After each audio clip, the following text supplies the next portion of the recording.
안녕하세요. 정신없는 일상 속 조용한 쉼터, 은근히 조용한 라디오 은조라오의 은조입니다. 2025년이 된 지 얼마 되지 않은 것 같은데 벌써 3월이 되었다는 게 너무나도 믿기지 않는 요즘입니다. 저는 2025년이 되고 나서 어릴 적에 못 해보았던 것들, 아무리 작고 사소한 것이라도 해보자는 마음으로 요즘 하루하루를 보내고 있습니다. 그전에는 한 살 한 살 먹어도 그저 또 나이를 먹는구나 라는 생각만 했는데 이상하게도 이번에는 뭐 하나라도 더 해봐야지 라는 생각을 하게 되더라고요. 물론 생각과 몸은 별개라 생각하는 것만큼 몸이 따라주지 않아 아이고 은조야, 아이고 은조야, 은조야 이렇게 말하면서 살고 있습니다. 하지만 그 전과는 다른 생각을 조금이라도 하다 보면 실천을 하게 되고 그러다 보면 저의 생활에 조금의 변화가 있지 않을까요? 이런저런 생각을 많이 하다 보면 안 될 거야. 나는 못할 거야 라는 생각을 많이 했었는데 요즘은 안 되면 뭐 어쩔겨? 어쩔 수 없지? 라는 마인드로 한번 살아보기로 했습니다. 물론 평생을 그렇게 살지 않았기 때문에 많이 어렵겠죠. 하지만 이렇게 살아봤으면 저렇게 살아보는 것도 나쁘지 않겠다라고 생각하는 요즘이기에 하고 싶은 일이 있고 그 일을 할 때 제 시간과 체력이 따라준다면 한 번쯤 도전해보는 것도 나쁘지 않다고 생각하고 있어요. 그렇게 해서 좋은 일이 생긴다면 이렇게 해보길 잘했다 하며 나 자신을 칭찬해주는 일도 생길 거라고 생각합니다. 자, 오늘도 여러 이야기를 한번 준비해 보았습니다. 사실 매번 이야기가 오지 않아 라디오 준비를 못할까봐 조금 조마조마한 마음으로 준비하곤 하는데요. 다행히도 아직은 라디오를 진행할 수 있음에 너무나도 행복하고 즐거워 혼자 짱구춤을 추곤 합니다.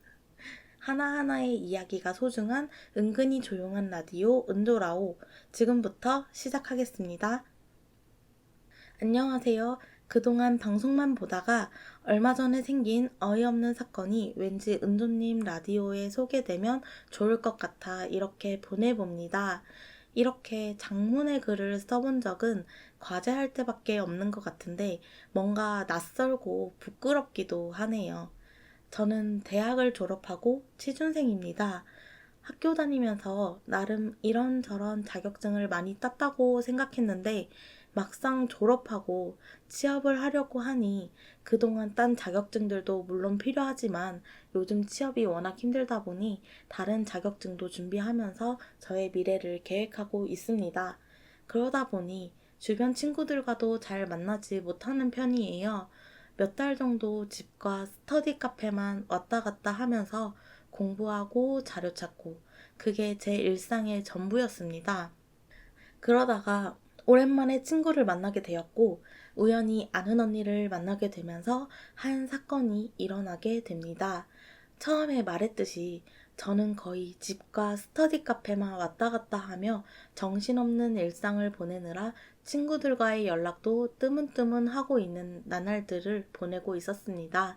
몇 달을 그러다 보니 지쳐버려 아무것도 하고 싶지 않아 조금만 쉬자는 마음으로 집에서 아무렇게나 널브러져 있었습니다. 하지만 또 막상 그렇게 널브러져 있다 보니 밖에 나가고 싶은 마음이 들었고 마침 해외로 여행을 다녀온 친구가 만나자고 연락이 와서 이때다 싶어 빠르게 준비하여 외출을 하게 되었습니다. 친구와 오랜만에 만나 이런저런 이야기도 하고 대리만족을 위해 여행 썰도 들을 겸 저희는 카페에서 만나게 되었고 시간 가는 줄 모르고 빵과 케이크 그리고 커피를 흡입하며 떠들고 있던 중 우연히 어릴 때부터 알고 지내던 언니를 만나게 되었습니다.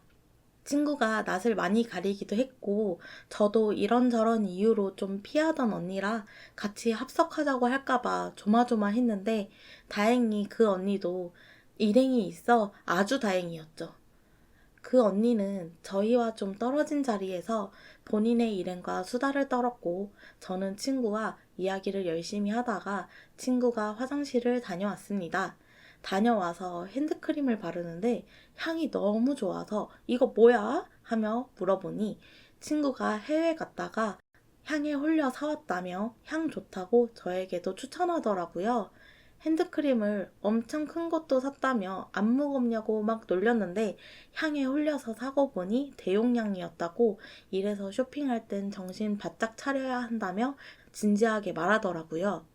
근데 가격이 제 기준으로는 꽤 비싸서 저는 로또 당첨되면 한번 사보겠다며 우스갯소리를 하며 둘이 깔깔대며 웃었어요.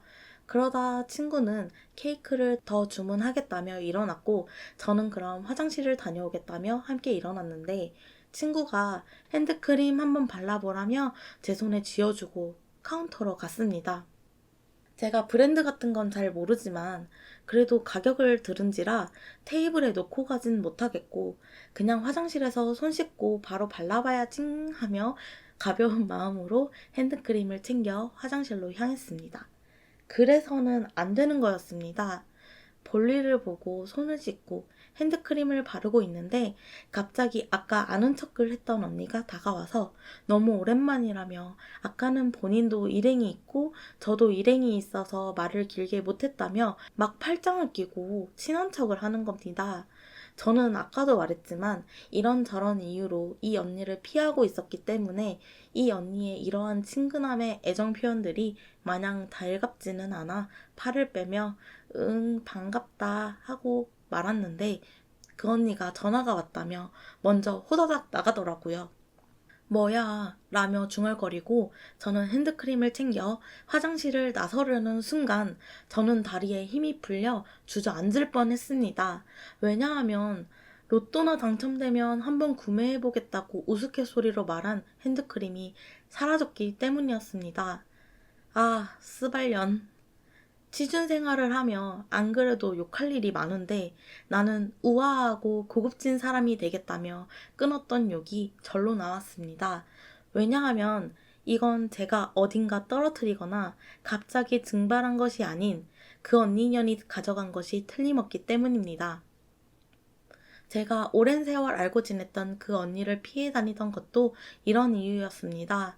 어릴 때부터 함께 알고 지낸 여러 명이 있었는데 그 언니도 그 여러 명 중 한 명이었고 네 거도 내 거, 내 거도 내 거라고 생각하는 미친 대가리 때문에 그 여러 명의 모두와 이미 한 판씩 하고 다신 안 보는 사이였습니다. 저는 워낙 돈을 아끼기도 하고 뭘 많이 챙겨 다니지 않아 피해를 입진 않았지만 아무래도 모든 일들을 옆에서 지켜보고 인연전연하며 싸우는 것도 제일 가까운 곳에서 지켜봐왔기 때문에 피해 다니고 있던 중이었는데 그때 피해보지 않았던 것을 친구의 물건으로 경험하게 되어 화가 주체가 안 되었습니다. 당장 머리채라도 잡아채려 나갔다가 친구를 보니 눈물이 왈칵 났습니다. 너무 미안했습니다. 그냥 가방에 넣어놓고 갈 걸. 왜 들고 가서는. 그래도 제가 우는 건 친구에게도 못할 짓이라 생각하며 눈물을 참고 있는데 친구는 눈치를 채고는 무슨 일이냐고 묻더라고요. 친구에게 핸드크림을 잃어버렸다. 그 언니가 가져간 것 같다고 말을 하고 그 언니를 의심하는 이유를 설명하며 너무 미안하다고 바로 인터넷으로 찾아서 같은 제품으로 주문해주겠다고 말하는데 너무 화가 나고 친구에겐 너무 미안하여 손이 바들바들 떨렸습니다. 이야기를 다 듣던 친구는 그 언니가 가져간 건데 왜 너가 사주냐며 본인도 어이없고 화가 날 텐데 저를 진정시키고 그 언니를 찾았는데 그 언니는 일행만 자리에 둔 채 사라져 있던 상태였습니다. 그 일행에게 물어보니 잠깐 통화하고 온다고 했다고 하여 친구와 저는 카운터로 갔습니다. 마침 그 카페는 화장실 입구에 CCTV가 있었고 직원분께 사정을 설명하며 혹시 CCTV 확인을 해줄 수 있냐고 물어보니 먼저 확인해 보시겠다고 하여 카운터에 서서 기다리고 있었습니다. 직원분이 확인하시더니 저희를 사무실 같은 카페 안쪽 공간으로 부르셨고 화면 확인해 보라며 CCTV 화면을 보여주셨는데 그 화면에는 그 언니가 화장실에서 나오며 웃으면서 주머니에 친구의 핸드크림을 넣는 장면이 너무나도 정확하게 찍혀 있었습니다. 저는 눈이 뒤집혀 이년, 저년, 개년 온갖 욕이 입에서 필터링 없이 나오고 친구도 미친 거 아니냐며 열이 받아 있던 와중 실시간 CCTV 화면으로 그 언니가 보이더군요. 내 인연 잘 걸렸다 하고 혹시나 그 사이에 도망갈까 싶어서 후다다다다닥 달려갔더니 그 언니가 저에게 집에 간 거 아니었냐며 당황하더라고요. 아마 밖에 나갔다가 저희가 자리에 없어서 집에 갔다고 생각한 것 같더라고요. 그 카페는 손님이 많았고 저희가 새로 주문한 건 CCTV 확인하느라 아직 픽업을 못한 상태였으며 그 전에 먹었던 건 치웠었거든요. 혹여나 도망갈까 그 언니 옆에 딱 붙어서 내놔라고 하니 뭘? 이라며 아주 철판을 깔고 모른 척을 하길래 CCTV 다 확인했다고 화장실 앞에 CCTV에서 아주 대놓고 주머니에 핸드크림 넣는 거 다 찍혔다고 10초 안에 안 꺼내면 경찰 부를 거라고 하니 경찰은 또 무서웠는지 생각보다 쉽게 포기하고 꺼내 놓았습니다. 열은 받는데 더 이상 상종하고 싶지도 않고 정말 인간의 길 포기한 채 욕만 줄줄줄 이야기할까봐 인생 진짜 그렇게 살지 말라고만 말하고 씩씩대며 자리로 돌아왔고 친구에게 다시 한번 사과를 했습니다. 친구는 찾았으니 되었다고 말했고 그 와중에 저희가 새로 시킨 커피와 디저트가 나온 것을 알게 되어 찾으러 가려 했는데 CCTV를 확인해준 직원분이 직접 가져다 주시며 찾아서 다행이라고 하셨습니다. 저희도 CCTV 확인해 주셔서 너무 감사하다고 덕분에 찾았다며 너무 감사하다며 거의 무릎을 꿇으려 했는데 그 직원분이 하신 말에 저희는 진짜 치를 떨었습니다. 그 직원분도 그 언니와 알고 지내던 사이였고 매번 만나기만 하면 물건이 하나씩 없어지는 피해를 입은 사람이었지만 소심한 성격과 존재하지 않는 증거로 인해 매번 물건 찾는 걸 포기하고 지금은 그 언니와 연락도 잘 하지 않는다고 하더라고요. 하지만 이 카페에서 근무하기 시작하고 본인이 그 카페에 근무하는 것을 알게 된 이후로 너무 자주 찾아와서 친한 척 해대서 꼴 보기 싫었는데 갑자기 오늘 저희가 물건을 잃어버렸다고 하자마자 그 언니부터 의심하고 본인처럼 물건을 못 찾을까 싶어서 바로 CCTV를 확인해 주신 거라고 말했습니다. 진짜 다시는 상종하고 싶지 않은 인간이에요. 아니, 사람이 맞는지 의심됩니다.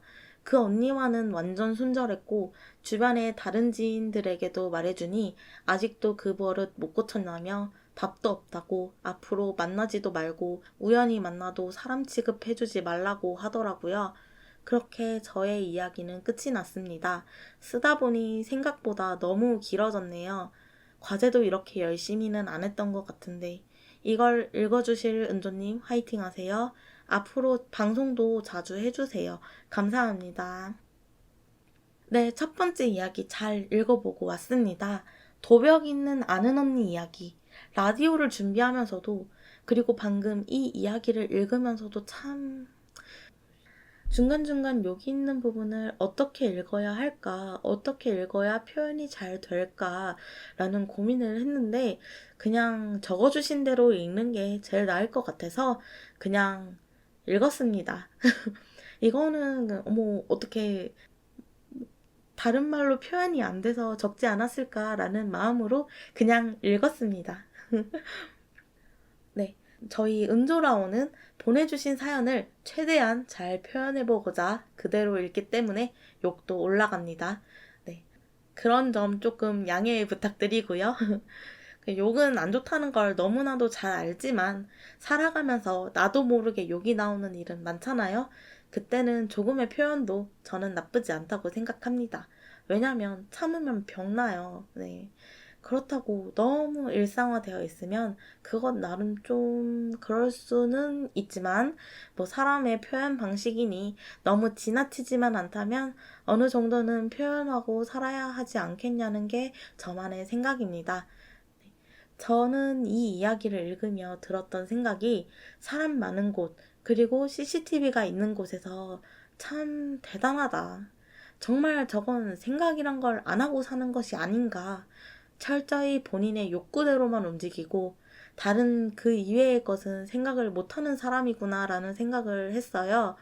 저는 상담 심리학을 전공했던 사람으로서, 물론 공부는 잘 안 했던 사람이지만, 그래도 학교를 다니면서 이리저리 들었던 것들이 많았는데, 그분은 아무래도 병원을 가셔서 치료를 받아봐야 하지 않을까라는 생각이 드네요. 물론 일면식도 없는 사람을 함부로 판단하면 안 되지만, 이렇게 자신의 욕구를 자제할 줄 모르고 생각을 조금만 해봐도 금방 들킬 거라는 걸 알 수 있는데, 그 생각조차 못한다는 것은 저는 다시 한번 치료를 받아보시는 것을 추천드립니다.